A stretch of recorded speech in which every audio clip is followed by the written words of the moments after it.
cuando quiera. La tele tiene su tiempo y sus minutos en la radio, al menos en este programa, en Gelo, con la firma de Ferran Monegal. Muy buenas tardes. Hola, buenas tardes. Hoy, ¿cómo está? Está sí, muy señora. bien. Vengo muy excitado porque le quiero hablar de Frank de la jungla. Frank en África, se ha ido a África. Oiga, es un espectáculo. Ya sé que mi querido José... ¿Me han contado que se ha encontrado con otra serpiente? Con la mamba negra. La mamba negra. La famosa... Sí, pero ya piense usted que de repente ve a unas jirafas. Sí. Y dice, les voy a dar una alegría. Y se disfraza de tenista de Sánchez Vicario, con peluca. Y raqueta de tenis. Y pantalón blanco, como los tenistas iban en los años 80 y 90. ¿Y eso para qué? ¿Para impresionar a la jirafa? Para impresionar a las jirafas. Para hacer una approach a las jirafas, ¿verdad? Es tremendo. Lo de la mamba ha sido una cosa. Llega un momento... que tenía una mamba allí. La mamba es la bestia, el ofidio más peligroso del planeta Tierra, el que tiene el veneno más letal, y además ataca con una rapidez que ni la ves y ya te ha mordido. Pues el tío se tumba delante de ella y empieza a decirle aquello de qué lengua, qué boca, estás buena. ¡Qué ojos! ¡Qué lengua! ¡Qué cuerpo! ¡Si es que está buena! ¡Tú estás buena, tronca! ¡Guau! Si me muerde esta serpiente, se acabó. El beso de la muerte se le atribuye a la mordedura de la serpiente más temida del continente africano. Hemos venido a darle un beso a la mamba negra, chavales. Siempre digo que no tengo miedo, pero ahora mismo estoy temblando. Tenía que verlo, esto hay que verlo porque es impresionante. No es de plástico ni de plastilina, ¿eh? Esto es en Discovery, ¿no? Esto es en Discovery Max. Y no es de plástico ni de plastilina, es una serpiente de verdad, de color gris, boca negra, por eso la llaman mamba negra, temible, y el tío se tumba allí al lado y empieza a ligar con ella. Yo creo que las quiere domar a base de la seducción. Ya, y esto es una gran aportación para la humanidad. O sea, volvemos a Shakespeare, la doma de la bravía. Ay, ya. Bueno, sí. La fierecilla domada, como también la llamaban otros traductores. Álvaro Morte, ayer estuvo aquí, le entrevistamos, el famoso profesor de La Casa de Papel. Me gustó mucho. Uno de los mejores personajes de este thriller por capítulos, que ayer estrenó final de temporada, ¿no? Ayer ya se acaba eso, en los últimos capítulos. Trepidante, no le hace justicia a la audiencia que tuvo, a pesar de que lideró la noche por encima de Mi casa es la tuya, tu casa es la mía, de Bertín. Estuvo por encima, pero no tuvo la audiencia que merecía, porque ese primer capítulo te atrapa totalmente. Hay un instante, Álvaro y la inspectora, ella ya lo presenta como su compañero actual. Entonces aparece el antiguo marido de la inspectora, que es comisario, es un pájaro de cuenta. Y dice, tengo que ir para Madrid. Y dice el comisario, pues te llevo. Después de haberlo presentado ya su exmujer, Raquel ya lo ha presentado como mi actual pollastre, ¿no? Y el comisario se lo lleva a Madrid y entonces Álvaro Morte le empieza a provocar. El muchacho, este actor que hablamos ayer, que hace el papel del profesor, empieza a provocar al comisario y le dice cosas tremendas. Estaba justo pensando lo que has dicho antes, de esto de que quieres lo mejor para Raquel. ¿Qué? Bueno, pues que no creo que sea cierto. Si fuera cierto, no te estarías follando a su hermana. Pero cuando me enteré que le estabas tirando ficha también a la profesora de tu hija, entonces lo vi claro. Digo, mira, este es uno de estos tipos que comparte la inteligencia con la polla y con los músculos, ¿no? Un perturbado que tiene que estar disimulando en sociedad. La madre que te parió. ¿Madre que me parió? ¿A mí? ¿Basura? Bájale el coche. Alberto, como baje del coche te voy a dar una manta de hostias que no te vas ni a mantener en pie. Esa escena es deliciosa. Es un truco que hace el profesor para lograr que baje del coche el comisario, porque en el maletero del coche lleva una cosa el comisario que él la tiene que cambiar, si no se le va todo el plan a la porra. Y entonces, usted no sabe cómo lucha el profesor. Ya. Es decir, le pega una somanta y lo deja de palos y le deja en el suelo al comisario, que lo deja tendido y lo deja como medio adormecido y aprovecha para hacer el cambio. Está muy bien, tiene mucho nervio este primer arranque. Veremos, yo espero, como le dije ayer al actor Álvaro Morte. Yo espero que este atraco, finalmente, que no hay dolor para nadie, no roban a nadie en concreto, yo espero que acabe bien, que se lleven la pasta y que se vayan al Caribe y que al menos disfruten. Mire, luego hablaremos del Dioni. ¿Qué le pasa? No le pasa nada, vamos a hacer un territorio vintage, un territorio negro vintage. De vez en cuando, una vez al mes, hacemos una crónica negra de otros tiempos, de otros años, del año 89 en este caso, el famoso Dioni. ¿Y qué se ha hecho del Dioni? Pues no lo sé, Marlaska y Rendueles me lo van a contar. Bueno, han seguido la pista. Intentó cantar, ¿no? Grabó un disco y tal. Hacía mucha televisión, le llamaban. Hombre, mucha, o sea, alguna hizo así. No sé la verdad ahora qué se dedica, cómo se gana la vida, no lo sé. Ya nos lo contarán ellos, supongo. Aunque no es el motivo y el objetivo del territorio negro, sino contar un fragmento, una crónica negra de otros tiempos, ¿no? Estos días, ¿qué más ha visto? Estos días está pasando una cosa Deje un momentito, curiosa. que no es comisario, que es inspector, me dice por aquí Chema. ¿Quién? Pues el personaje, el inspector de La Casa de Papel. Que no es comisario, que es inspector. El ex marido de Raquel. Sí. Bueno, comisario, sí. Inspector. Bueno, sí, comisario es más que inspector, naturalmente. Vale. Sí, pero es un pájaro de cuenta, ¿eh? Vale. Con la hermana, con la profesora del niño, en fin, un pájaro de cuenta. Hay que ser un poco... Perdone que le haya interrumpido. ¿Dónde iba usted? No, solo quiero decirle que este mes están pasando cosas realmente sorprendentes que deben tener absolutamente asombrados a todos los sabios de la televisión, sobre todo los que hay en las cadenas que se dedican a minar audiencias. Está bajando sistemáticamente la audiencia de las primeras cadenas, de los grandes imperios, las cadenas, digamos, las titulares, el equipo titular, Antena 3, en A3 Media, Telecinco, en Mediaset, están bajando, están teniendo unos... En cambio, está subiendo, a raíz de lo que hemos dicho, de estar en el foco informativo. La Sexta está ya en el pelotón de arriba y eso está provocando turbulencias, está provocando unas turbulencias en los medidores de audiencia, porque llega un momento en que ya hay un pelotón arriba que ya se ha sumado La Sexta y están todos a 8, 9 décimas de distancia. Veremos si esto vuelve a la normalidad. Bueno, ayer al Rojo Vivo decíamos que... A ver, ¿dónde lo tengo escrito? Por favor. Al Rojo, mire, La Casa de Papel ayer hizo un 12,9. Sí. Bertín hizo un 12,6, 3 décimas por debajo. Pero es que Al Rojo Vivo hizo un 17,3. Cuidado, Cuidado. Sí, señor. Por aquí nos informa Jorge Rodríguez que el Dioni hizo porno también. Eso sí que no lo sabía yo. Bueno, el Dioni es un hombre versátil. ¿Qué hizo porno? Hombre versátil, sí, pero sí. Para hacer porno no basta ser versátil, señor Monegal. No sé si me explico. También lo hizo Roldán. ¿Porno? Sí, hombre, no sé, aquellas fotos que se publicaron en Interview, eso no es porno. en las juergas, aquellas que hacía vestido... Eso es cutrez, como usted quiera llamarlo. No, pero eso no es porno. No. A ver, Dion es un sobreviviente, señora. Que grabó un disco, sí, pero que hizo porno, yo no sabía. Míralo, este es el cantando. Bueno. Es un sobreviviente, es un hombre que hizo lo del furgón, no le quedó, dicen que no le quedó, lo poco que lo quedó se lo pulió en Brasil, volvió y se transformó un poco en la carne de cañón de algunos programas de tele. Y entonces hay uno con un silbato que dice, ahora porno, y porno. Ya. Y esto es así, la tele es un instrumento maléfico, señor Otero. Ay, señor Monegal, ¿de qué viviría usted si no hubiera tele? Bueno, sí, si usted quiere, pues bueno, podría ser lampista, que es un oficio que me gusta mucho. Sí, pero no creo que... ¿Usted ha arreglado una tubería en su vida, no? Sí, señor. ¿Sabe? ¿Usted sabe? A mí la llave inglesa me va mucho. ¿Le gusta la llave inglesa? Señora. A pesar de que cuidado, estoy en contra del bricolaje, ¿eh? Ya, ha quedado claro. Ha quedado claro. Es decir, si yo me dedico a lampista es porque me saco mi licencia, tributo y me dedico a eso. No me dedico a lampista los fines de semana quitándoles el pan a los lampistas de verdad. Es verdad. Cuidado. Es usted un gran fan de los profesionales. Los profesionales, exacto. Y un detractor de los vecinos que le dan a la Black Decker el fin de semana. Esa es otra. Armados con la Black Decker, o los sábados y los domingos, es terrorífico. Hasta mañana, señor Monegal. Pues es uno de los protagonistas del día. Me refiero a Fernando Aramburu, que ha sido galardonado hoy mismo con el Premio Nacional de Narrativa por Patria, una novela que desde luego le habrá dado pues un montón de alegrías.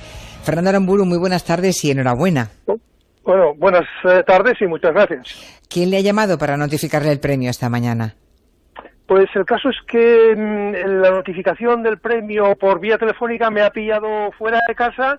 Me he enterado por correo electrónico mediante un mensaje del Ministerio de Educación, Cultura y Deporte. Y supongo que ha sido una alegría enorme, ¿no? Ha sido una gran alegría que estoy tratando de asimilar con la mayor serenidad posible. Bueno, no puede ser de otra manera, ¿no? Si hay alguien sereno es Fernando Aramburu. Hablo con frecuencia de serenidad. Por eso digo. Yo era un niño muy inquieto, me ha costado años y libros leídos y ciertos palos que me ha dado la vida para conseguir algo así como la serenidad, ¿no? Uh-huh. No, y la verdad es que incluso el aspecto físico, la mirada, ¿no? El porte de Fernando Aramburu inspira mucha serenidad. Ya saben ustedes que él no vive en España, vive en Alemania, vive en Hannover desde hace años. Allí se dedica a dar clases de español y supongo, Fernando, que la distancia, ¿no?, de Euskadi habrá sido fundamental para escribir una novela tan potente, que deja tantas sensaciones y no todas buenas, ¿no?, sino todo lo contrario, como Patria. Sí, bueno, con respecto a la distancia, tengo que decir que ha sido meramente geográfica, no ha sido ningún impedimento para mí para acceder a la información, he viajado con frecuencia, me he documentado, me he sentido interpelado una y otra vez a lo largo de los años por hechos atroces que ocurrían en las calles de mi ciudad y en los campos de mi tierra natal, ¿no? De hecho, he escrito yo muy poco sobre Alemania, de lo cual me he dado cuenta con cierta tardanza, y probablemente es porque vivo en una realidad que no me resulta problemática. Y por otro lado, la distancia ha sido mi única perspectiva, no he tenido otra, por eso no puedo comparar, no sé qué habría sido de mí literariamente en el caso de haber vivido en mi ciudad natal, en San Sebastián. Patria, antes ya hemos repasado un poquito los datos, pero muy por encima, ahora doy algunos más. Desde que se publicó en septiembre del 2016, o sea, tiene un año de vida, lleva 22 ediciones, lleva vendidos 500.000 ejemplares, son cifras muy rotundas, ¿no?, y muy raras de conseguir. Ocupa el primer puesto en las listas de más vendidos aún en este 2017. Se prepara la traducción a 12 idiomas. Yo no sé qué sentimiento provoca en Fernando Aramburu que un drama social y político como el que vivió su tierra, Euskadi, en los últimos 30 años, tenga esta dimensión mundial precisamente por su novela. Habrá gente que de pronto conozca lo que ocurría en el País Vasco por Patria, por la novela. Sí, entonces lo que no puedo hacer yo es ponerme a frivolizar. Es decir, yo no soy un bailarín que ha tenido un gran éxito y puede de alguna manera ejercer la alegría de una manera desenfadada. Mi novela parte de un dolor colectivo que han sufrido muchas personas, que han inferido otras, y por tanto, intento mantener la calma y tener los pies en el suelo. Es verdad que con mi novela va mi discurso, que es un discurso pues particular, subjetivo, pero de compasión con las víctimas del terrorismo y de postulado del Estado de Derecho. Y con esto yo voy en mis presentaciones y por todas partes, ¿no?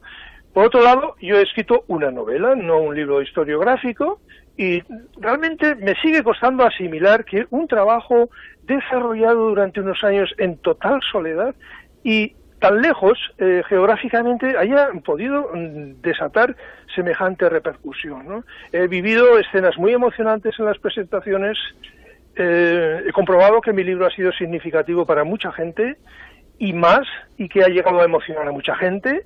A todo el mundo no ha gustado, pero esto a mí me parece razonable, y tengo la sensación de que el trabajo ha merecido la pena, y nada, tampoco siento que he llegado a un horizonte, a un punto de llegada, sino que, bueno, esto continúa y yo espero poder seguir abordando nuevos proyectos, siempre desde la perspectiva de la literatura. Hombre, seguimos el viaje a Ítaca, ¿no? Lo importante es viajar.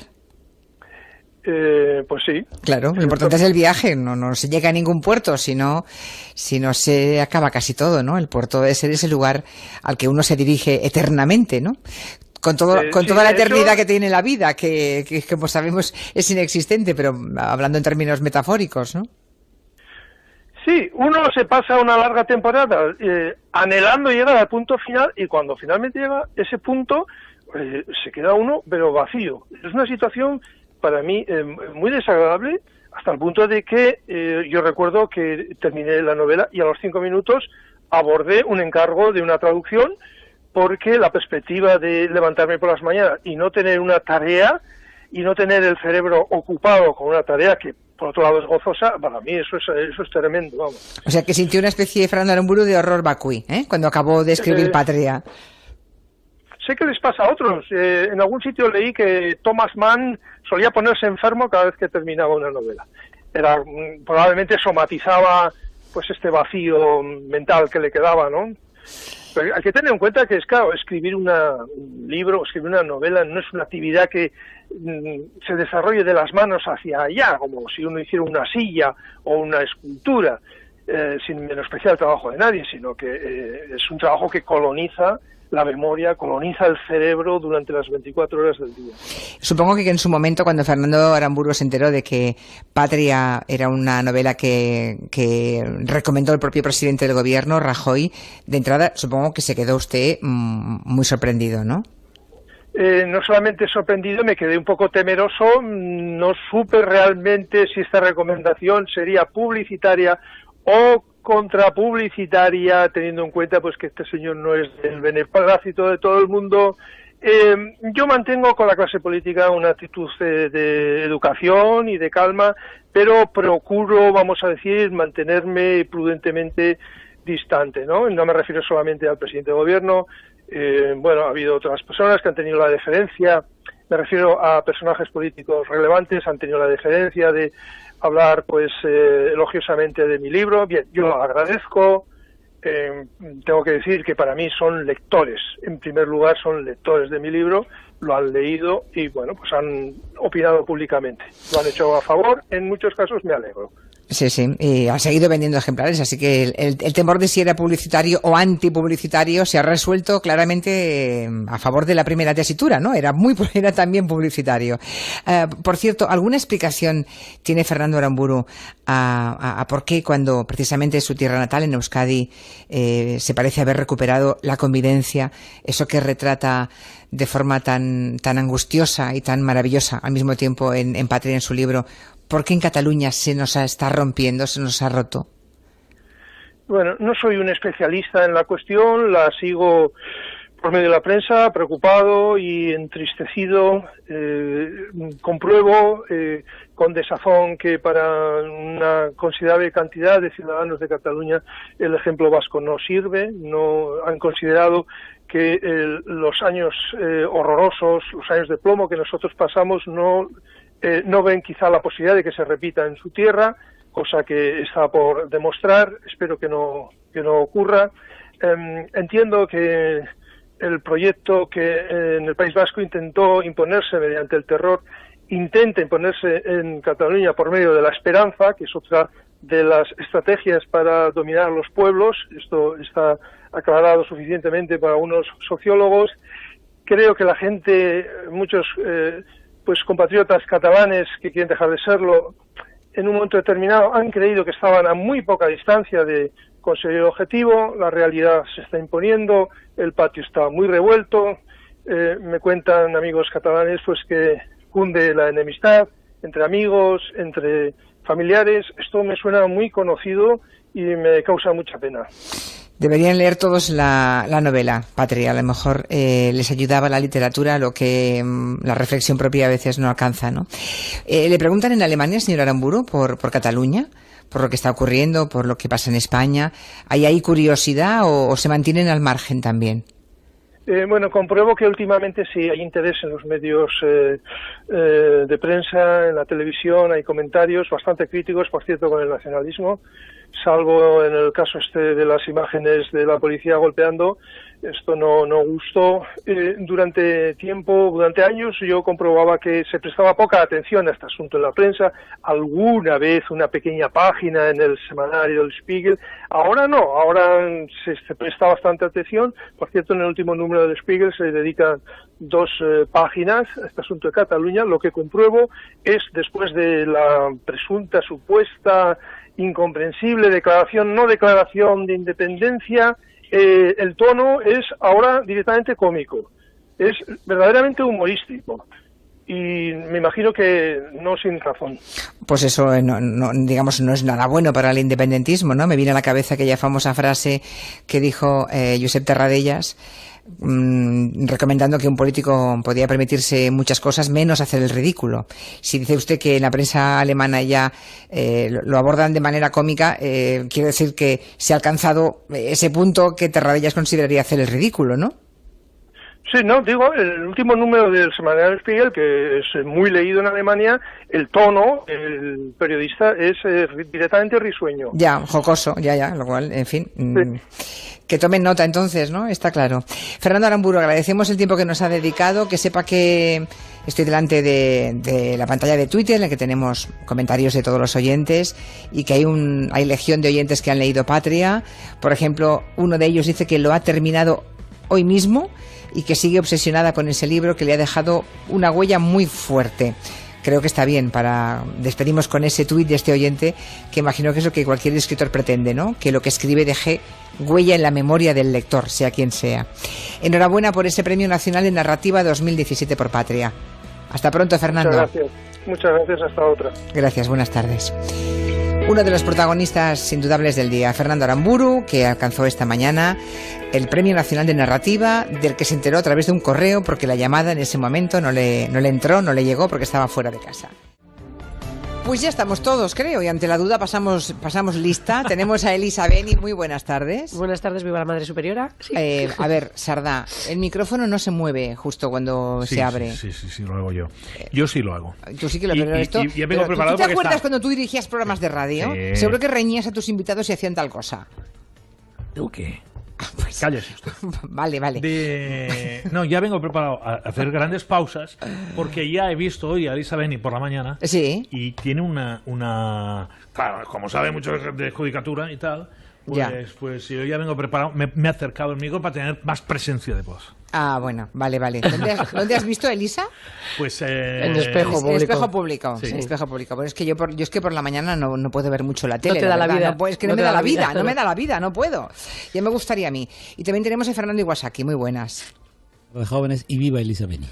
Vale, que viva. Mira, que viva. Ya solamente me falta que tengamos a la persona que nos ha preparado el informe, que es Pablo Landaluce. Buenas tardes. Buenas tardes. Y ahora sí, ahora ya estamos todos. Venga, vamos a hablar del tema de Cataluña, sí, pero desde una perspectiva que en los medios no se habla mucho. Ahí menudean los artículos, me parece muy interesante además que lo abordemos, pero creo que en la radio, en los medios, yo no oigo hablar demasiado de esto, por no decir nada, y creo que es interesante. Se le llama lo de luchar sin luchar. Es una teoría de la resistencia política no violenta que un escritor y politólogo estadounidense llamado Gene Sharp acuñó en 1973. O sea, ha llovido, ¿eh? ¿Por qué traemos esta teoría? Bueno, pues porque creemos que está siendo algo así como el libro de cabecera del independentismo catalán. Antes de nada, vamos a ver cuáles son las principales ideas que escribió Gene Sharp en el año 73, Pablo. Pues básicamente el conocido como jiu-jitsu político consiste en minar el poder, la autoridad y la legitimidad del adversario, sobre todo cuando éste reprime por la fuerza a una resistencia que no es violenta y que se mantiene a pesar de la opresión. A Gene Sharp se le considera una especie de Maquiavelo de la no violencia por haber definido 198 métodos concretos con una misma idea: el poder de la gente para cambiar el mundo. Son la contrapartida a los diferentes tipos de armas militares, a la lucha militar. Tienen algo diferente a la guerra y a la no violencia. Es lo que decía el propio Gene Sharp. Esa resistencia política no violenta tiene diferentes niveles, podríamos decir. En un primer momento se aplica la movilización política, con acciones como la no cooperación social o económica o declaraciones formales. Después llegarían acciones, digamos, más serias, como el boicot económico, las huelgas, y así se llegaría hasta la creación de una especie de gobierno paralelo. En el plano internacional hemos visto estrategias de este tipo en países como Serbia, Ucrania, Irán o en la llamada Primavera Árabe. En principio, todas estas acciones se han diseñado para derribar regímenes dictatoriales. Ahí está la clave, regímenes dictatoriales. Bien, el independentismo catalán parece que ha sabido adaptar o tomar prestadas algunas de las teorías de Jean Sharp. Pues la idea más básica que el gobierno de Puigdemont ha tomado de Sharp consiste en establecer esa doble soberanía, la española y la catalana por otro lado. Dos gobiernos paralelos, el de Cataluña y el de Madrid. También estamos viendo dos legitimidades, como las leyes que el independentismo considera vigentes, a pesar de que están suspendidas por el Tribunal Constitucional. Quizá lo más visible es la movilización en las calles. Aitor Díaz Anabitarte, profesor de Ciencia Política de la Universidad de Barcelona, lleva años viendo que hay elementos de paralelismo con las teorías de Sharp, sobre todo con la estrategia que utilizan algunas organizaciones como la Asamblea Nacional Catalana, la ANC y Òmnium Cultural. Y que hay una cierta similitud, sin duda, más allá de las imágenes del 1 de octubre, que son muy claras y hablan por sí solas. El movimiento independentista catalán lleva mucho tiempo sacando ciudadanos a la calle. Como sabéis, la juez de la Audiencia Nacional, Carmen Lamela, ordenó anoche el ingreso en prisión preventiva y sin fianza al presidente de la Asamblea Nacional Catalana, Jordi Sánchez, y al de Òmnium Cultural, Jordi Cuixart, por un supuesto delito de sedición.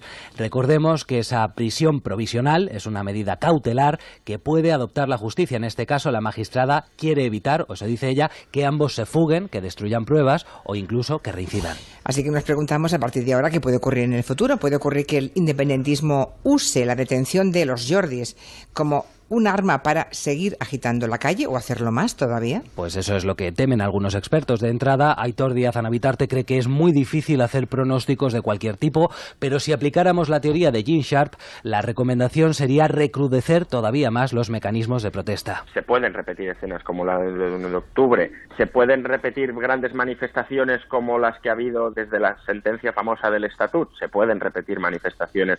Aquí depende del poder de convocatoria que tenga pues el sector soberanista. Ya hemos visto huelgas estudiantiles, manifestaciones en las calles. Otros expertos sostienen que en fases posteriores podríamos llegar a ver el boicot a comercios, a productores, la elaboración de listas negras de comerciantes o incluso la retirada de depósitos bancarios. Bueno, ya ha habido concentraciones, por ejemplo, de protesta en Cataluña por el ingreso en prisión de los presidentes de la ANC y de Òmnium Cultural. Eso ya lo hemos visto. Sí, a las 8 de la tarde hay convocada una manifestación en Barcelona. El mensaje que envían las plataformas independentistas es que Sánchez y Cuixart son presos políticos, algo que ha negado el ministro de Justicia, Rafael Català. ¿En qué democracia se puede consentir que cuando las fuerzas de seguridad van a cumplir un mandato de un juez, hacer una entrada y registro, haya ciudadanos que les impiden hacer su trabajo porque están protegiendo a los presuntos delincuentes? Aunque algunos líderes políticos no ven acertado el ingreso en prisión de Sánchez y Cuixart, en Espejo Público de Antena 3, el primer secretario de los socialistas catalanes, Miquel Iceta, ha dicho que la medida es extrema y por eso no la ve justificada. Desde el máximo respeto que tengo por el Poder Judicial,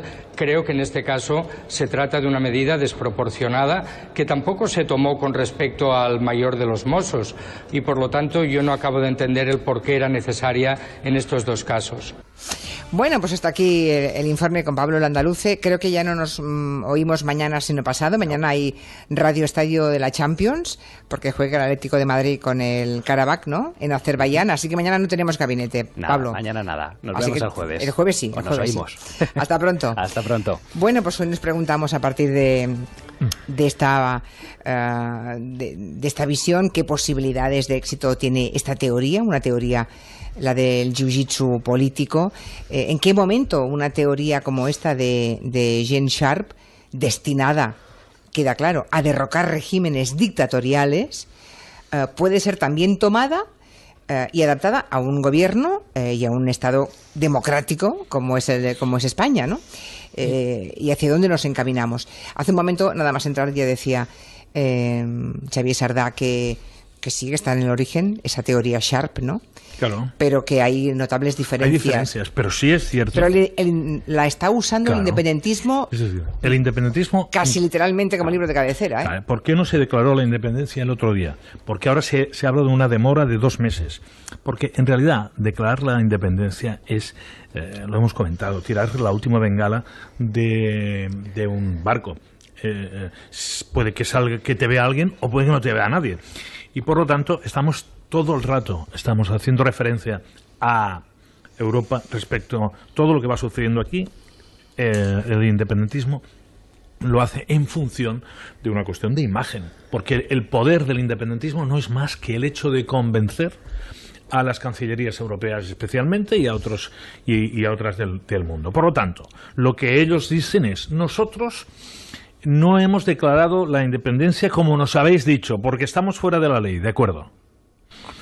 Pero se trata de que a lo largo de los próximos meses se pueda demostrar que es imposible que el fenómeno independentista con esta movilización encuentre cabida dentro de la legalidad de un país casi dictatorial. Estoy hablando desde la perspectiva del soberanismo. Y por lo tanto, miren, nosotros les abrimos las manos, nosotros les pedimos diálogo.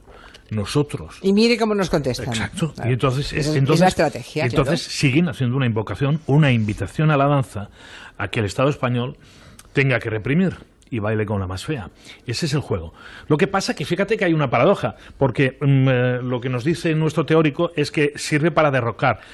Los ciudadanos se oponen a un gobierno para derrocarlo. Pero aquí son dos partes del Estado. Aquí hay en choque de trenes la Generalitat de Cataluña y el Gobierno de España.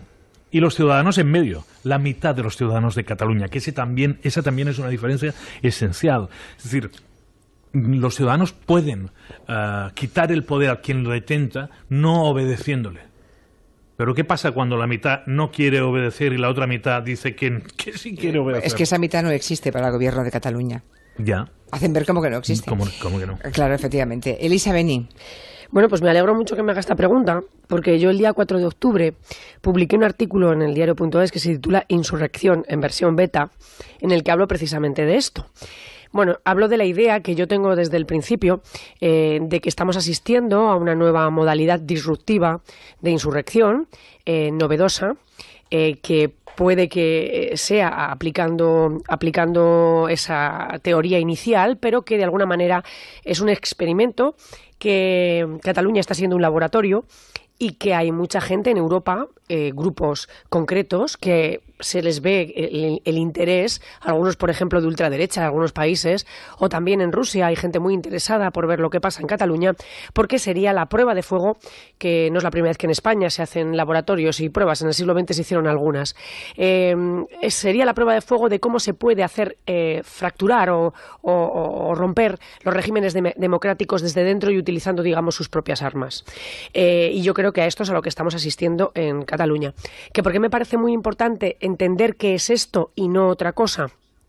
Pues porque cuando nos demos cuenta que los instrumentos, digamos, viejunos que tenemos, por ejemplo, pues algún catálogo de delitos, etcétera, que proceden del siglo XIX, no encaja exactamente con lo que pasa, pero a la vez veamos que algo tenemos que hacer, pero no sepamos qué instrumentos usarnos, es que estamos ante algo nuevo, novedoso.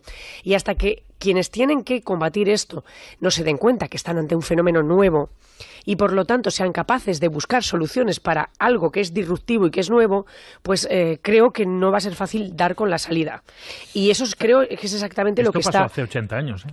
Es lo que está, es exactamente lo que pasa. Mira, esto arranca. ¿Está detrás de esto? ¿Estamos de acuerdo o no? Pero esto arranca, mira, es el argumento y te dejo. Esto arranca en realidad a partir del espíritu del 15M y nos plantea lo que plantea este tipo de insurrección disruptiva es la siguiente pregunta. Que es la pregunta básica a la que hay que responder. Déjame solo un matiz. No, pues que me cortas el argumento. No, pero la Generalitat reprimió y los Mossos d'Esquadra duramente el movimiento del 15M, ¿eh?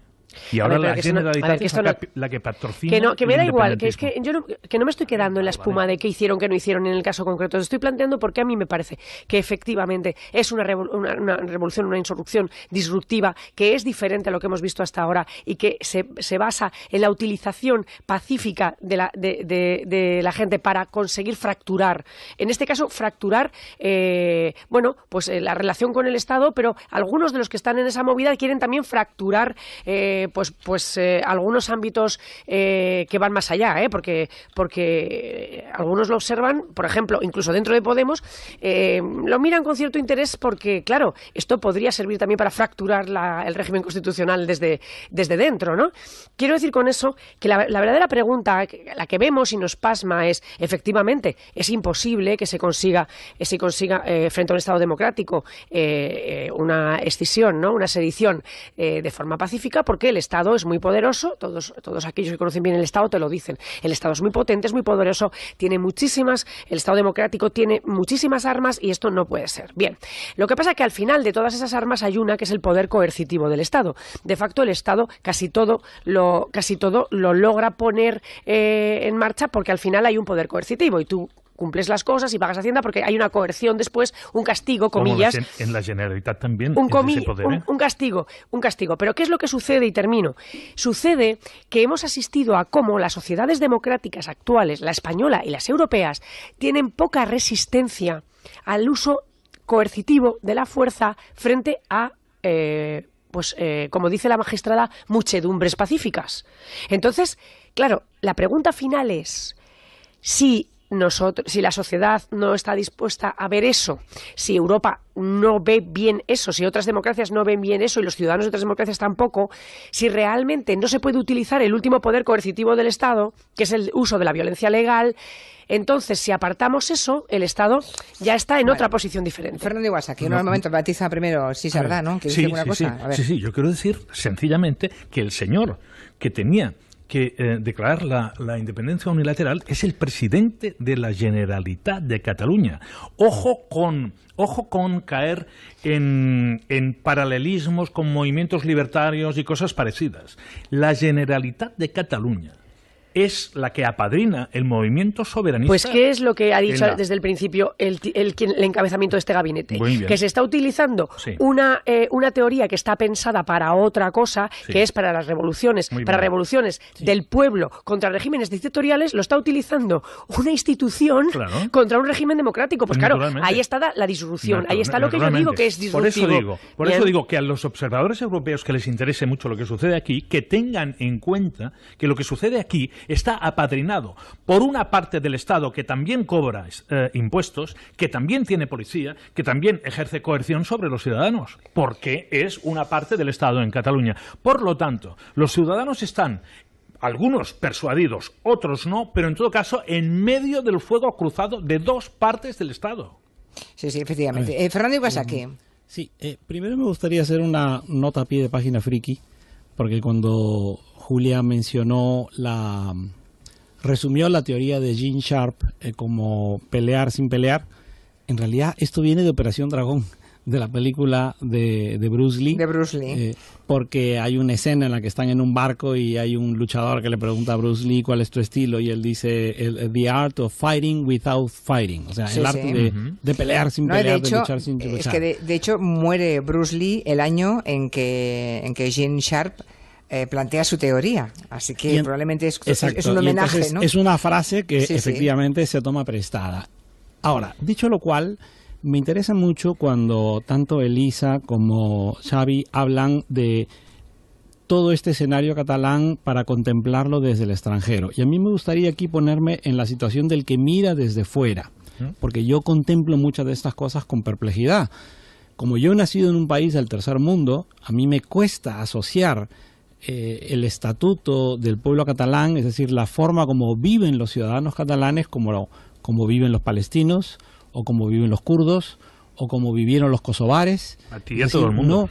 Exacto. Esto es una cosa que yo siento que no admite ninguna discusión. No estamos ante un pueblo que haya sido oprimido, que haya sido torturado, que haya sido bombardeado, que haya sido sometido a una serie de penurias. Y esto es algo que me parece que abona mucho más lo que están diciendo mis compañeros hoy, porque esta teoría de Gene Sharp solo tiene sentido cuando tú te enfrentas a una dictadura, solo tiene sentido cuando hay un Estado totalitario ante el cual la resistencia pacífica tiene un sentido, y entonces aquí hay como un gran trampantojo de presentar la situación de la sociedad catalana como lo que no es. Es decir, no es el pueblo palestino, no es el pueblo kosovar. Pues verdad, se llama ahora. El trampantojo se llama pues verdad.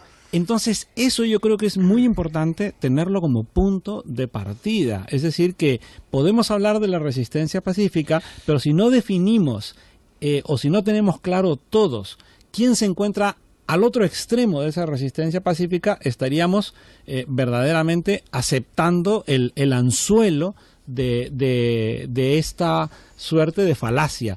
no es España una dictadura, claro, ahí está. No es España un Estado totalitario y por lo tanto no ha lugar a plantear esta propuesta porque no tiene sentido una situación de rebelión contra un Estado totalitario. A mí siempre me ha parecido, y con esto termino, como, digamos, observador de la realidad nacional, que el discurso independentista solo es eficaz mientras que no consume la independencia.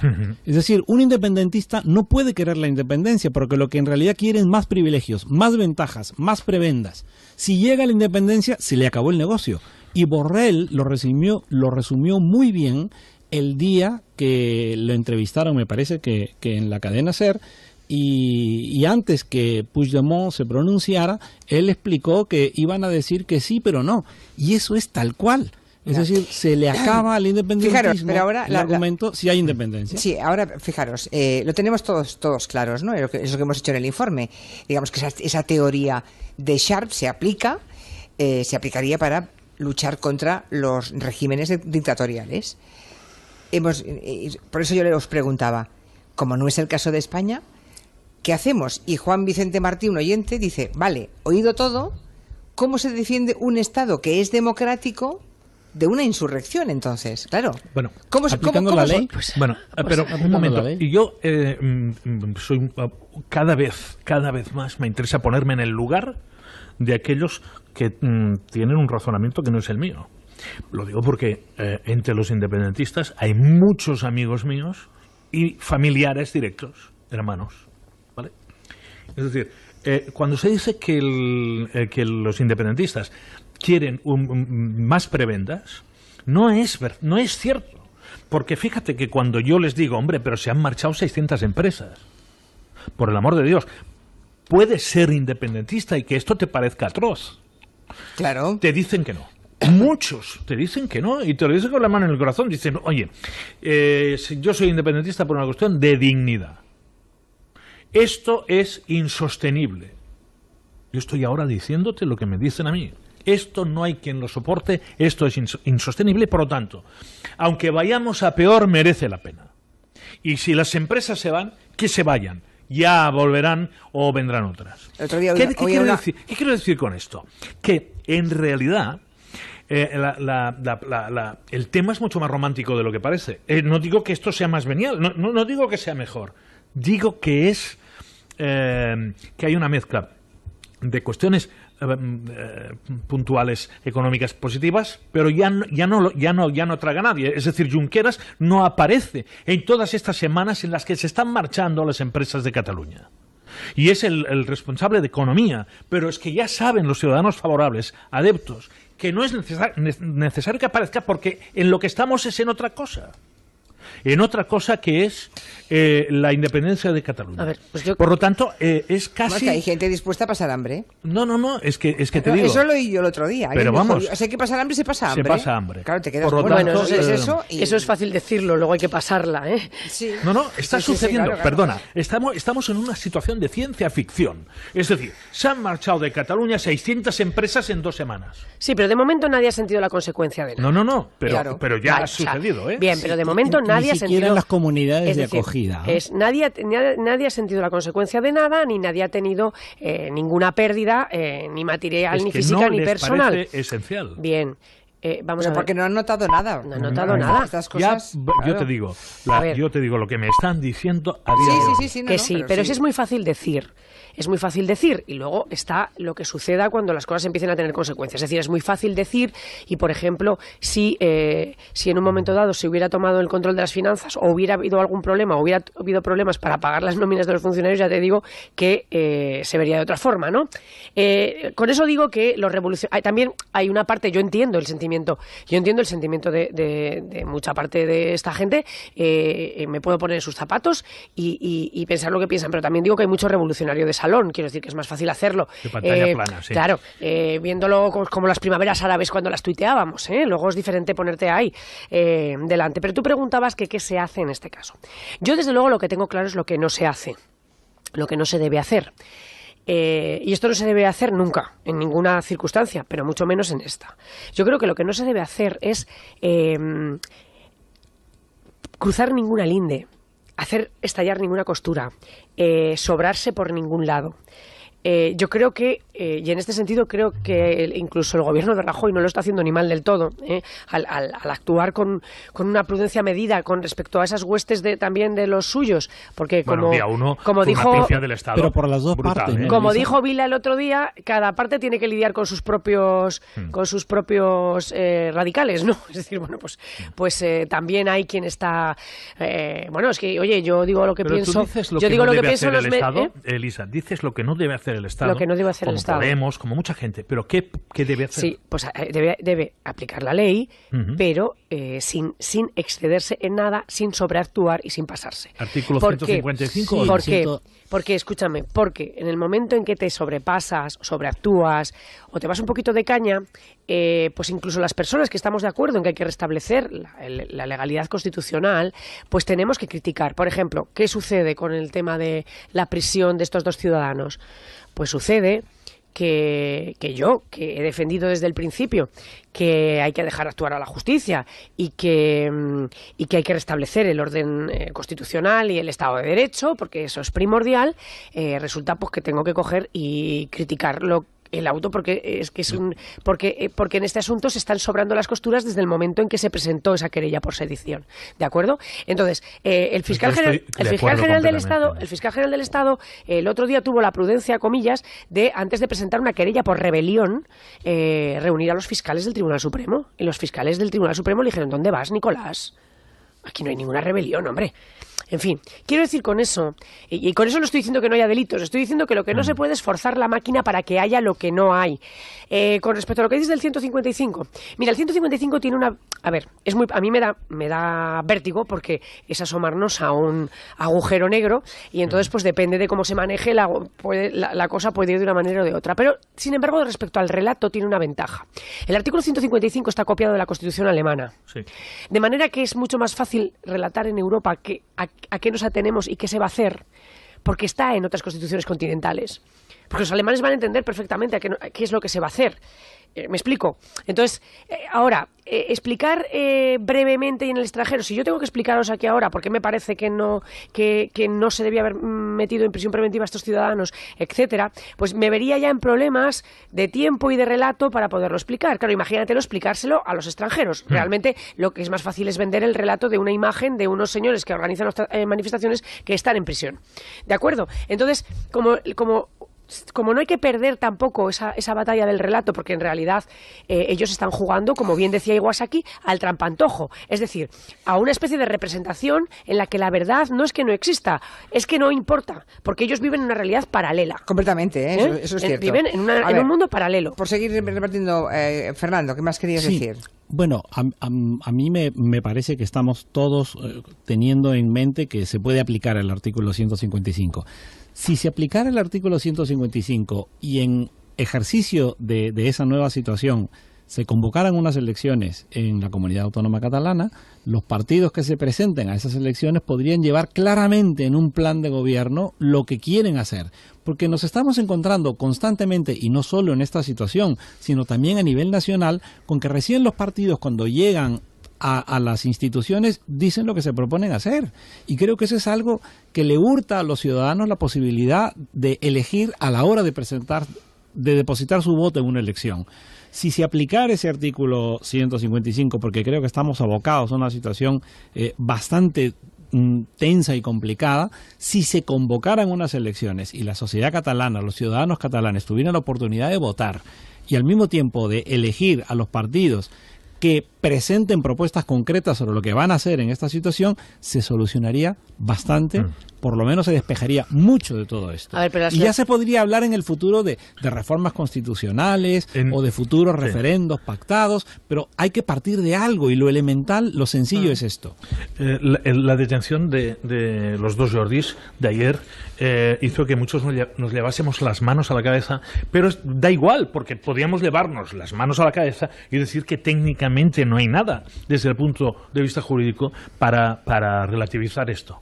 Pero lo de la fuga no tiene sentido.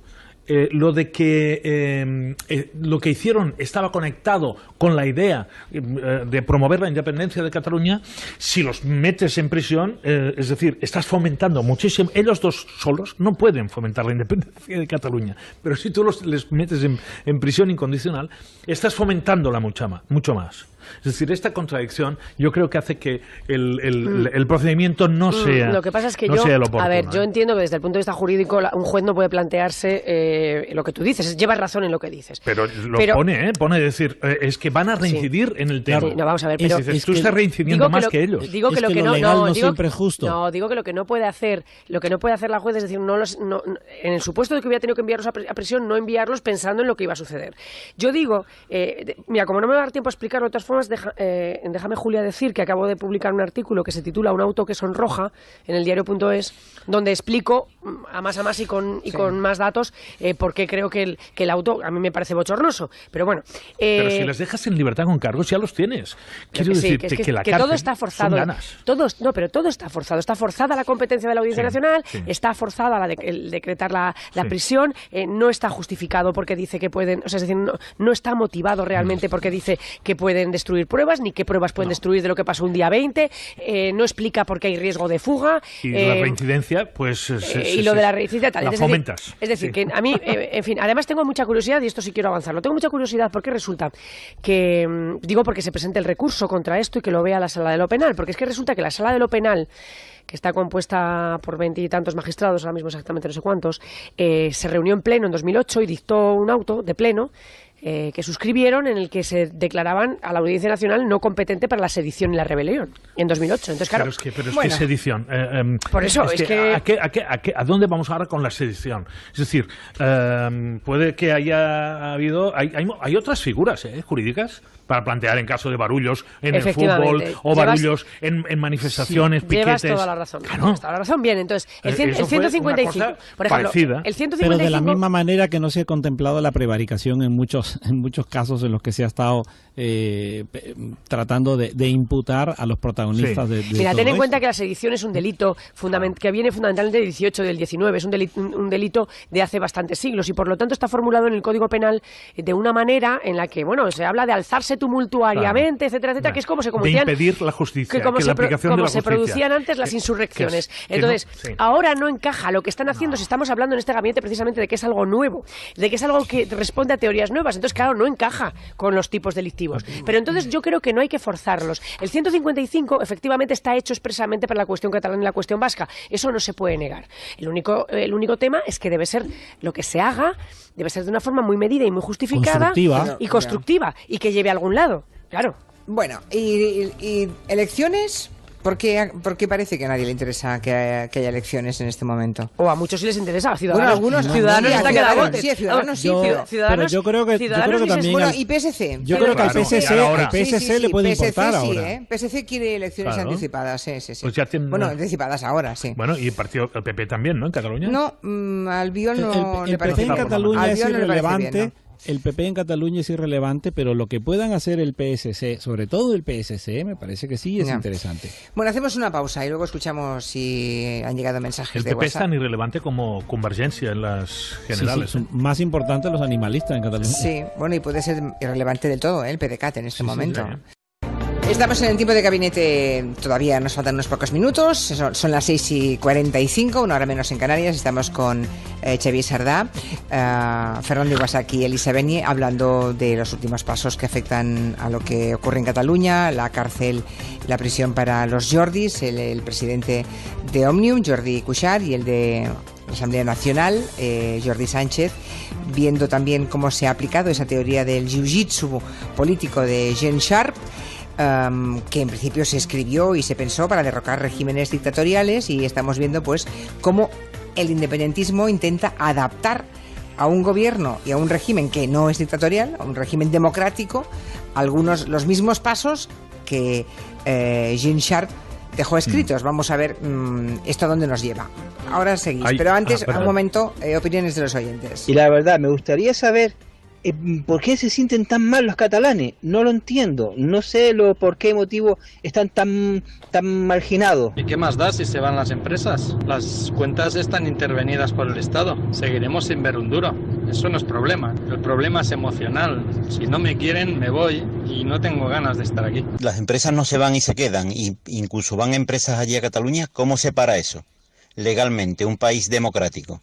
¿No somos dictatoriales? Pues mira, Julia, yo desde hace muchos días voy pensando esa supuesta mayoría silenciosa que ha estado saliendo ahora a la calle y demás, que prácticamente en número iguala o supera al independentismo, debería empezar a tomar las mismas iniciativas que está tomando el independentismo. La solución es muy fácil, dejarnos votar. Sardá tiene toda la razón, porque de momento los que han recibido los palos son los ciudadanos, los que tienen que pagar los gastos son los ciudadanos. Dice un español en Twitter, la cuenta dice, es así, un español dice: los independentistas están hartos de España y España está harta de ellos. Bueno, ¿qué vas a decir? Yo iba a decir una cosa, ver, es decir, los que estén interesados en el tema del federalismo, hay un señor que es Jonathan Rowden, de la Universidad de Stanford, ¿vale? Se llama Jonathan Rowden, R-O-D-D-E-N. Es el máximo experto en federalismo, que es un tema aburridísimo, pero este señor es un maestro. Y lo que sucede aquí es el paroxismo de lo que sucede en todas partes. Es decir, el federalismo tiene grandes ventajas y un inconveniente, o algunos inconvenientes. Pero el principal inconveniente es que el que gobierna en un lander, en uno de los estados, siempre culpa al de fuera de lo que va mal en su lander. Esta es una característica, digamos, del federalismo.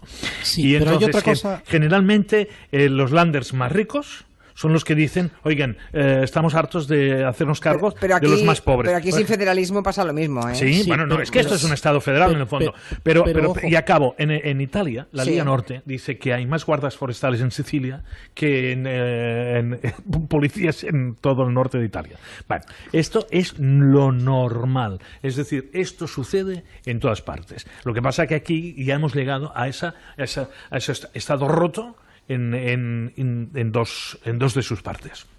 Pero yo querría añadir, si me lo permiten, en un Estado federal la igualdad entre los estados es muy importante. Entonces, en un Estado federal en España no podrían existir los privilegios de algunas comunidades con respecto a otras. Es decir, se acaba el régimen foral, se acaban los privilegios fiscales en el País Vasco y todas las comunidades. No tiene por qué, porque cada estado, estados, porque cada estado se puede federar en diferentes y condiciones. Efectivamente, cada estado podría competir con otros con una política fiscal distinta. Es decir, que aquí lo que no podría haber en un Estado federal es consagrar este sistema de desigualdad de unas comunidades con respecto a otras. Y eso lo vemos en la ley electoral. A ver, eso de que no se puede, de que no puede, es decir, los sistemas se han creado en algún momento, es decir, hay sistemas federales, confederales, federales mixtos, federales mixtos, etcétera. Bien, bueno, pues quiero decir, pero que España no tiene siempre por qué copiar los modelos de otros, es decir, puede crear los modelos que necesite. Sí. Pero ya tenemos un sistema, como bien decía Xavi, que es casi federal. Sí, pero Cataluña no quiso en su momento,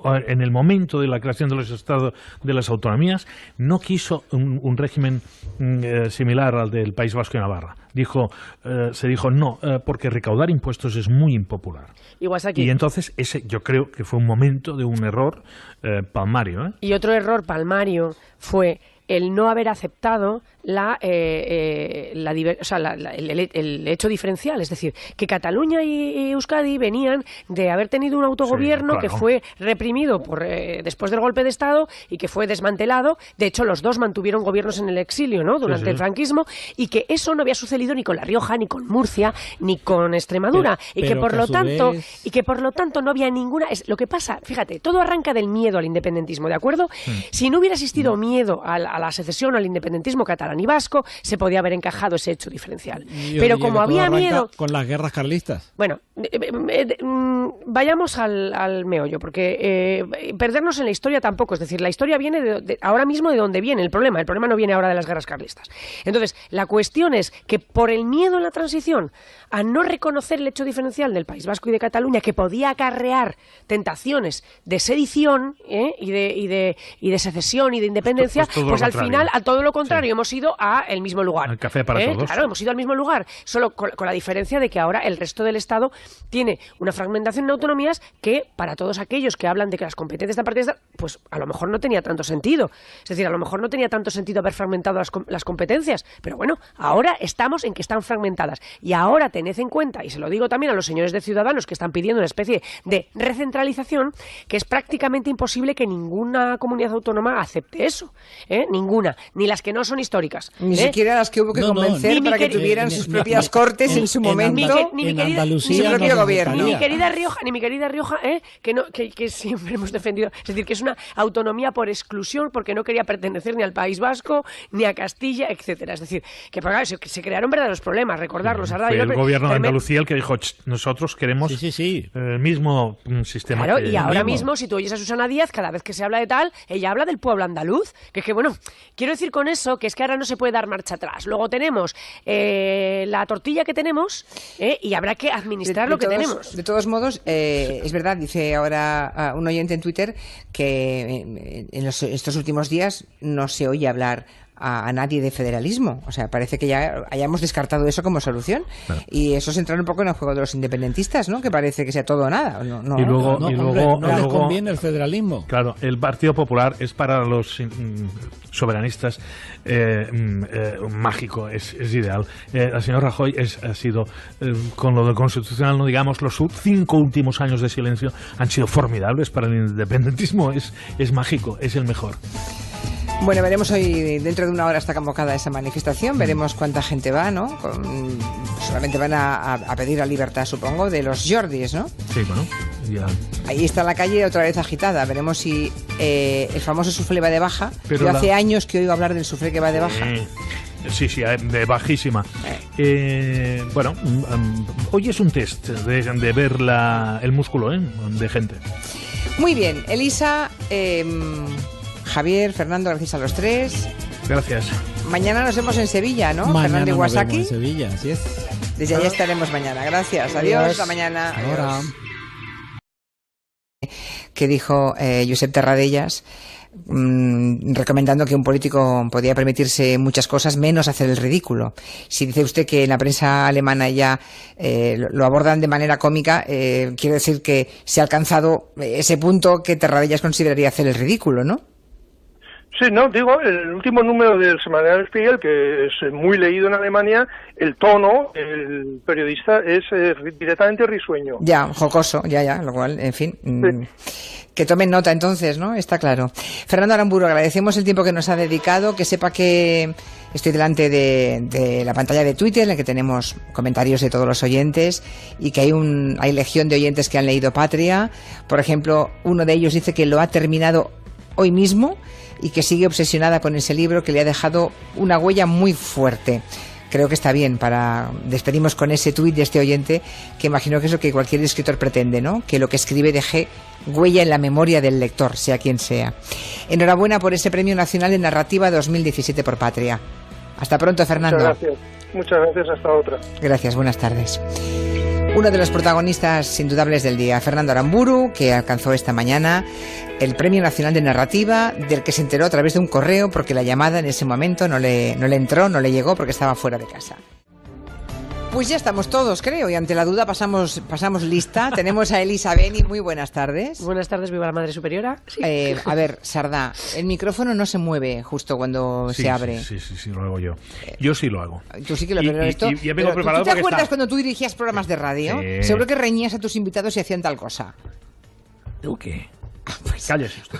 Vale. No, ya vengo preparado a hacer grandes pausas porque ya he visto hoy a Elisa Beni por la mañana. Sí. Y tiene una claro, como sabe mucho de judicatura y tal, pues yo ya vengo preparado, me he acercado al micro para tener más presencia de voz. Ah, bueno, vale.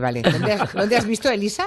Pues en Espejo Público. En Espejo Público, sí. En Espejo Público. Bueno, es que yo es que por la mañana no puedo ver mucho la tele. No te da la vida. No, es que no me da la vida, no me da la vida, no puedo. Ya me gustaría a mí. Y también tenemos a Fernando Iwasaki, muy buenas. De jóvenes y viva Elisa Beni. Vale, que viva. Qué bien. Ya solamente me falta que tengamos a la persona que nos ha preparado el informe, que es Pablo Landaluce. Buenas tardes. Buenas tardes. Y ahora ya estamos todos. Venga, vamos a hablar del tema de Cataluña, sí, pero desde una perspectiva que no en los medios no se habla mucho. Ahí menudean los artículos, me parece muy interesante además que lo abordemos, pero creo que en la radio, en los medios yo no oigo hablar demasiado de esto, por no decir nada, y creo que es interesante. Se le llama lo de luchar sin luchar. Es una teoría de la resistencia política no violenta que un escritor y politólogo estadounidense llamado Gene Sharp acuñó en 1973. O sea, ha llovido, ¿eh? ¿Por qué traemos esta teoría? Bueno, pues porque creemos que está siendo algo así como el libro de cabecera del independentismo catalán. Antes de nada, vamos a ver cuáles son las principales ideas que escribió Gene Sharp en el año 73, Pablo. Pues básicamente el conocido como jiu-jitsu político consiste en minar el poder, la autoridad y la legitimidad del adversario, sobre todo cuando éste reprime por la fuerza a una resistencia que no es violenta y que se mantiene a pesar de la opresión. A Gene Sharp se le considera una especie de Maquiavelo de la no violencia por haber definido 198 métodos concretos con una misma idea: el poder de la gente para cambiar el mundo. Son la contrapartida a los diferentes tipos de armas militares, a la lucha militar. Tienen algo diferente a la guerra y a la no violencia. Es lo que decía el propio Gene Sharp. Esa resistencia política no violenta tiene diferentes niveles, podríamos decir. En un primer momento se aplica la movilización política, con acciones como la no cooperación social o económica o declaraciones formales. Después llegarían acciones, digamos, más serias, como el boicot económico, las huelgas, y así se llegaría hasta la creación de una especie de gobierno paralelo. En el plano internacional hemos visto estrategias de este tipo en países como Serbia, Ucrania, Irán o en la llamada Primavera Árabe. En principio, todas estas acciones se han diseñado para derribar regímenes dictatoriales. Ahí está la clave, regímenes dictatoriales. Bien, el independentismo catalán parece que ha sabido adaptar o tomar prestadas algunas de las teorías de Gene Sharp. Pues la idea más básica que el gobierno de Puigdemont ha tomado de Sharp consiste en establecer esa doble soberanía, la española y la catalana por otro lado. Dos gobiernos paralelos, el de Cataluña y el de Madrid. También estamos viendo dos legitimidades, como las leyes que el independentismo considera vigentes, a pesar de que están suspendidas por el Tribunal Constitucional. Quizá lo más visible es la movilización en las calles. Cuando quiera. La tele tiene su tiempo y sus minutos en la radio, al menos en este programa, en Gelo, con la firma de Ferran Monegal. Muy buenas tardes. Hola, buenas tardes. Hoy, ¿cómo está? Está muy bien. Vengo muy excitado porque ¿qué ha quiero visto? hablar de Frank de la jungla. Frank en África, se ha ido a África. Oiga, es un espectáculo. Ya sé que mi querido José... ¿Me han contado que se ha encontrado con otra serpiente? Con la mamba negra. La mamba negra. La famosa. Sí, pero ya piense usted que de repente ve a unas jirafas. Sí. Y dice, les voy a dar una alegría. Y se disfraza de tenista de Sánchez Vicario, con peluca. Y raqueta de tenis. Y pantalón blanco, como los tenistas iban en los años 80 y 90. ¿Y eso para qué? ¿Para impresionar a la jirafa? Para impresionar a las jirafas. Para hacer un approach a las jirafas, ¿verdad? Es tremendo. Lo de la mamba ha sido una cosa. Llega un momento que tenía una mamba allí. La mamba es la bestia, el ofidio más peligroso del planeta Tierra, el que tiene el veneno más letal, y además ataca con una rapidez que ni la ves y ya te ha mordido. Pues el tío se tumba delante de ella y empieza a decirle aquello de qué lengua, qué boca, estás buena. ¡Qué ojos! ¡Qué lengua! ¡Qué cuerpo! ¡Si es que está buena! ¡Tú estás buena, tronca! ¡Guau! Si me muerde esta serpiente, se acabó. El beso de la muerte se le atribuye a la mordedura de la serpiente más temida del continente africano. Hemos venido a darle un beso a la mamba negra, chavales. Siempre digo que no tengo miedo, pero ahora mismo estoy temblando. Tenía que verlo, esto hay que verlo porque es impresionante. No es de plástico ni de plastilina, ¿eh? Esto es en Discovery, ¿no? Esto es en Discovery Max. Y no es de plástico ni de plastilina, es una serpiente de verdad, de color gris, boca negra, por eso la llaman mamba negra, temible, y el tío se tumba allí al lado y empieza a ligar con ella. Yo creo que las quiere domar a base de la seducción. Ya, y esto es una gran aportación para la humanidad. O sea, bueno, volvemos a Shakespeare, la doma de la bravía. Ay. Bueno, sí. Ahí la fierecilla domada, como también la llamaban otros traductores. Álvaro Morte, ayer estuvo aquí, le entrevistamos, el famoso profesor de La Casa de Papel. Me gustó mucho. Uno de los mejores personajes de este thriller por capítulos, que ayer estrenó final de temporada, ¿no? Ayer ya se acaba, son los últimos capítulos. Trepidante, no le hace justicia a la audiencia que tuvo, a pesar de que lideró la noche por encima de Mi casa es la tuya, tu casa es la mía, de Bertín. Estuvo por encima, pero no tuvo la audiencia que merecía, porque ese primer capítulo te atrapa totalmente. Hay un instante, bueno, Álvaro y la inspectora, ella ya lo presenta como su compañero actual. Entonces aparece el antiguo marido de la inspectora, que es comisario, es un pájaro de cuenta. Y dice, tengo que ir para Madrid. Y dice el comisario, pues te llevo. Después de haberlo presentado ya a su exmujer, Raquel ya lo ha presentado como mi actual pollastre, ¿no? Y el comisario se lo lleva a Madrid y entonces Álvaro Morte le empieza a provocar.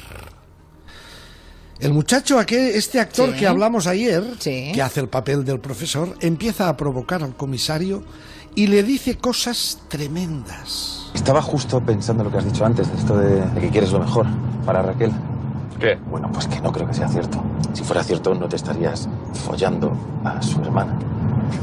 Pero cuando me enteré que le estabas tirando ficha también a la profesora de tu hija, entonces lo vi claro. Digo, mira, este es uno de estos tipos que comparte la inteligencia con la polla y con los músculos, ¿no? Un perturbado que tiene que estar disimulando en sociedad. La madre que te parió. ¿Madre que me parió? ¿A mí? ¿Basura? Baja del coche. Alberto, como baje del coche te voy a dar una manta de hostias que no te vas ni a mantener en pie. Esa escena es deliciosa. Es un truco que hace el profesor para lograr que baje del coche el comisario, porque en el maletero del coche lleva una cosa el comisario que él la tiene que cambiar, si no se le va todo el plan a la porra. Y entonces, usted no sabe cómo lucha el profesor. Ya. Es decir, le pega una somanta y lo deja de palos y le deja en el suelo al comisario, que lo deja tendido y lo deja como medio adormecido y aprovecha para hacer el cambio. Está muy bien, tiene mucho nervio este primer arranque. Veremos, a ver, yo espero, como le dije ayer al actor Álvaro Morte, yo espero que este atraco, finalmente, que no hay dolor para nadie, no roban a nadie en concreto, yo espero que acabe bien, que se lleven la pasta y que se vayan al Caribe y que al menos disfruten. Mire, luego hablaremos del Dioni. ¿Qué le pasa? No le pasa nada, vamos a hacer un territorio vintage, un territorio negro vintage. De vez en cuando, una vez al mes, hacemos una crónica negra de otros tiempos, de otros años, del año 89 en este caso, el famoso Dioni. ¿Y qué se ha hecho del Dioni? Pues no lo sé, Marlaska y Rendueles me lo van a contar. Bueno, han seguido la pista. Intentó cantar, ¿no? Grabó un disco y tal. Hacía mucha televisión, le llamaban. Alguna hizo así. No sé la verdad ahora qué se dedica, a cómo se gana la vida, no lo sé. Ya nos lo contarán ellos, supongo. Aunque no es el motivo y el objetivo del territorio negro, sino contar un fragmento, una crónica negra de otros tiempos, ¿no? Estos días, ¿qué más ha visto? Estos días está pasando una cosa Deje un momentito, curiosa. Que no es comisario, que es inspector, me dice por aquí Chema. ¿Quién? Pues el personaje, el inspector de La Casa de Papel. Que no es comisario, que es inspector. El marido el ex marido de Raquel. Sí. Bueno, comisario, inspector. Bueno, sí, comisario es más que inspector, naturalmente. Vale. Sí, pero es un pájaro de cuenta, ¿eh? Vale. Con la hermana, con la profesora del niño, en fin, un pájaro de cuenta. Hay que ser un poco... Perdone que le haya interrumpido. ¿Dónde iba usted? No, solo quiero decirle que este mes están pasando cosas realmente sorprendentes que deben tener absolutamente asombrados a todos los sabios de la televisión, sobre todo los que hay en las cadenas que se dedican a minar audiencias. Está bajando sistemáticamente la audiencia de las primeras cadenas, de los grandes imperios, las cadenas, digamos, las titulares, el equipo titular, Antena 3, en A3 Media, Telecinco, en Mediaset, están bajando, están teniendo unos... En cambio, está subiendo, a raíz de lo que hemos dicho, de estar en el foco informativo. La Sexta está ya en el pelotón de arriba y eso está provocando turbulencias, está provocando unas turbulencias en los medidores de audiencia, porque llega un momento en que ya hay un pelotón arriba que ya se ha sumado la sexta y están todos a 8, 9 décimas de distancia. Veremos si esto vuelve a la normalidad. Bueno, ayer al Rojo Vivo decíamos que... A ver, ¿dónde lo tengo escrito? Por favor. Al Rojo... Mire, La Casa de Papel ayer hizo un 12,9. Sí. Bertín hizo un 12,6. 3 décimas por debajo. Pero es que Al Rojo Vivo hizo un 17,3. Cuidado, Cuidado. Sí, señor.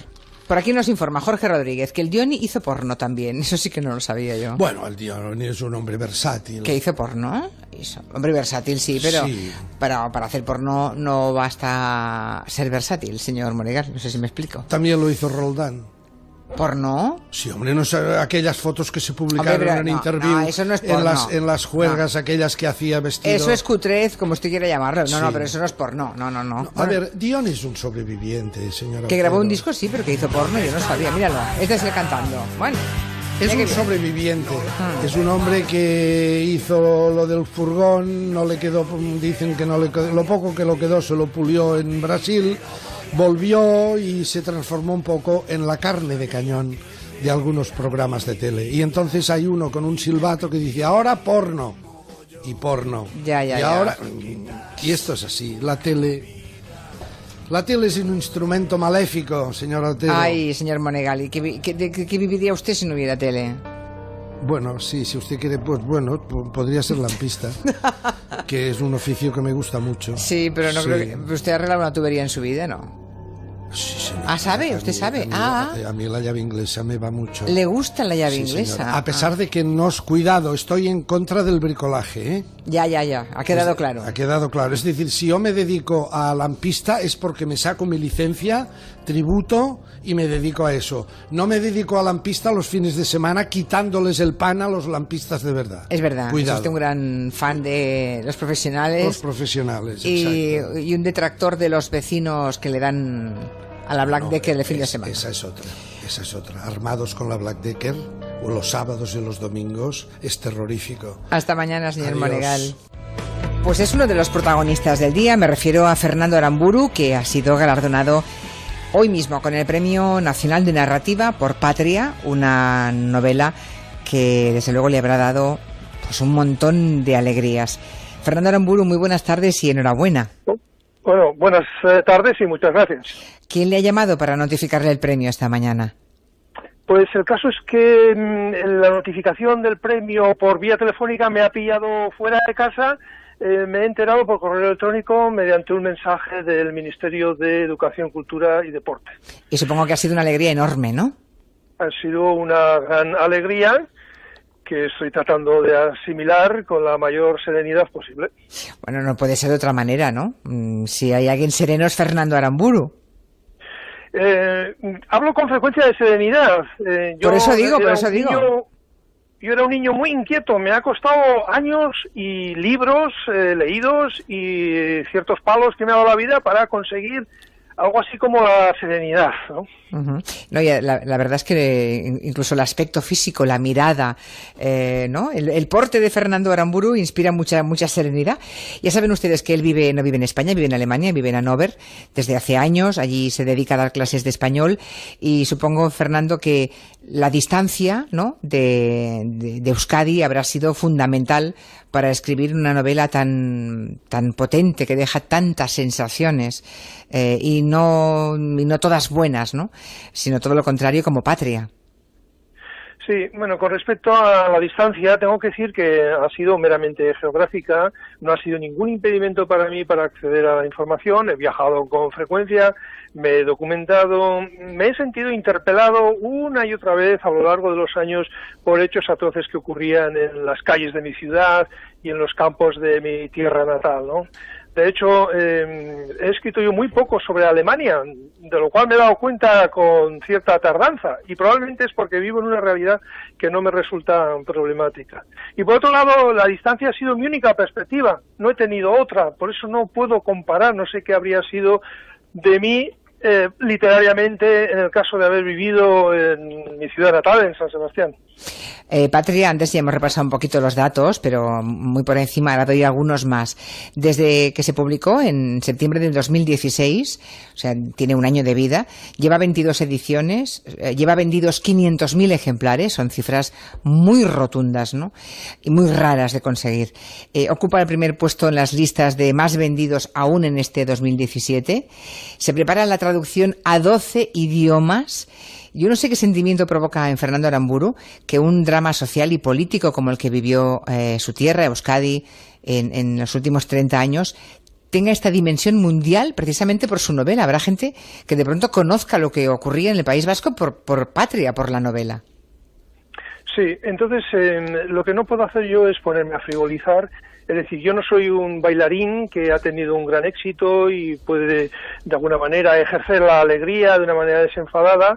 Mi novela parte de un dolor colectivo que han sufrido muchas personas, que han inferido otras y por tanto, intento mantener la calma y tener los pies en el suelo. Es verdad que con mi novela va mi discurso, que es un discurso pues particular, subjetivo, pero de compasión con las víctimas del terrorismo y de postulado del Estado de Derecho. Y con esto yo voy en mis presentaciones y por todas partes, ¿no? Por otro lado, yo he escrito una novela, no un libro historiográfico, y realmente me sigue costando asimilar que un trabajo desarrollado durante unos años en total soledad y tan lejos geográficamente haya podido desatar semejante repercusión, ¿no? He vivido escenas muy emocionantes en las presentaciones, he comprobado que mi libro ha sido significativo para mucha gente, y que ha llegado a emocionar a mucha gente. A todo el mundo no ha gustado, pero esto a mí me parece razonable. Y tengo la sensación de que el trabajo ha merecido la pena. Y nada, tampoco siento que he llegado a un horizonte, a un punto de llegada, sino que, bueno, esto continúa y yo espero poder seguir abordando nuevos proyectos, siempre desde la perspectiva de la literatura. Hombre, seguimos el viaje a Ítaca, ¿no? Lo importante es viajar. Pues sí. Claro, lo importante es el viaje, no se llega a ningún puerto, sino se acaba casi todo, ¿no? El puerto debe ser ese lugar al que uno se dirige eternamente, ¿no? Con toda la eternidad que tiene la vida, que como sabemos es inexistente, pero hablando en términos metafóricos, ¿no? Sí, uno se pasa una larga temporada anhelando llegar al punto final y cuando finalmente llega ese punto se queda uno pero vacío. Es una situación para mí muy desagradable, hasta el punto de que yo recuerdo que terminé la novela y a los 5 minutos abordé un encargo de una traducción porque la perspectiva de levantarme por las mañanas y no tener una tarea y no tener el cerebro ocupado con una tarea que por otro lado es gozosa, para mí eso es tremendo, vamos. O sea que sintió una especie de Fernando Aramburu de horror vacui, cuando acabó de escribir Patria. Sé que les pasa a otros. En algún sitio leí que Thomas Mann solía ponerse enfermo cada vez que terminaba una novela. Probablemente somatizaba pues este vacío mental que le quedaba, ¿no? Pero hay que tener en cuenta que escribir un libro, escribir una novela no es una actividad que se desarrolle de las manos hacia allá, como si uno hiciera una silla o una escultura, sin menospreciar el trabajo de nadie, sino que es un trabajo que coloniza la memoria, coloniza el cerebro durante las 24 horas del día. Supongo que en su momento, cuando Fernando Aramburu se enteró de que Patria era una novela que recomendó el propio presidente del gobierno, Rajoy, de entrada supongo que se quedó usted muy sorprendido, ¿no? No solamente sorprendido, me quedé un poco temeroso, no supe realmente si esta recomendación sería publicitaria o contrapublicitaria, teniendo en cuenta pues que este señor no es del beneplácito de todo el mundo. Yo mantengo con la clase política una actitud de educación y de calma, pero procuro, vamos a decir, mantenerme prudentemente distante, ¿no? No me refiero solamente al presidente de gobierno, ha habido otras personas que han tenido la deferencia, me refiero a personajes políticos relevantes, han tenido la deferencia de hablar pues elogiosamente de mi libro. Bien, yo lo agradezco, tengo que decir que para mí son lectores, en primer lugar son lectores de mi libro, lo han leído y bueno, pues han opinado públicamente, lo han hecho a favor, en muchos casos me alegro. Sí, sí, y han seguido vendiendo ejemplares, así que el temor de si era publicitario o antipublicitario se ha resuelto claramente a favor de la primera tesitura, ¿no? Era también publicitario. Por cierto, ¿alguna explicación tiene Fernando Aramburu a por qué cuando precisamente su tierra natal, en Euskadi, se parece haber recuperado la convivencia, eso que retrata de forma tan angustiosa y tan maravillosa al mismo tiempo en Patria, en su libro? ¿Por qué en Cataluña se nos está rompiendo, se nos ha roto? Bueno, no soy un especialista en la cuestión, la sigo por medio de la prensa, preocupado y entristecido. Compruebo con desazón que para una considerable cantidad de ciudadanos de Cataluña el ejemplo vasco no sirve, no han considerado que los años horrorosos, los años de plomo que nosotros pasamos no ven quizá la posibilidad de que se repita en su tierra, cosa que está por demostrar. Espero que no ocurra. Entiendo que el proyecto que en el País Vasco intentó imponerse mediante el terror, intenta imponerse en Cataluña por medio de la esperanza, que es otra de las estrategias para dominar a los pueblos. Esto está aclarado suficientemente para unos sociólogos. Creo que la gente, muchos compatriotas catalanes que quieren dejar de serlo, en un momento determinado han creído que estaban a muy poca distancia de conseguir el objetivo. La realidad se está imponiendo, el patio está muy revuelto. Me cuentan amigos catalanes que cunde la enemistad entre amigos, entre familiares. Esto me suena muy conocido y me causa mucha pena. Deberían leer todos la novela, Patria. A lo mejor les ayudaba la literatura, lo que la reflexión propia a veces no alcanza, ¿no? Le preguntan en Alemania, señor Aramburu, por Cataluña, por lo que está ocurriendo, por lo que pasa en España. ¿Hay curiosidad o se mantienen al margen también?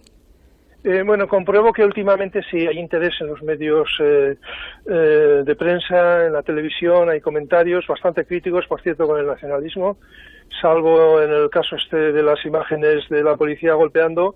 Esto no gustó. Durante años yo comprobaba que se prestaba poca atención a este asunto en la prensa, alguna vez una pequeña página en el semanario del Spiegel.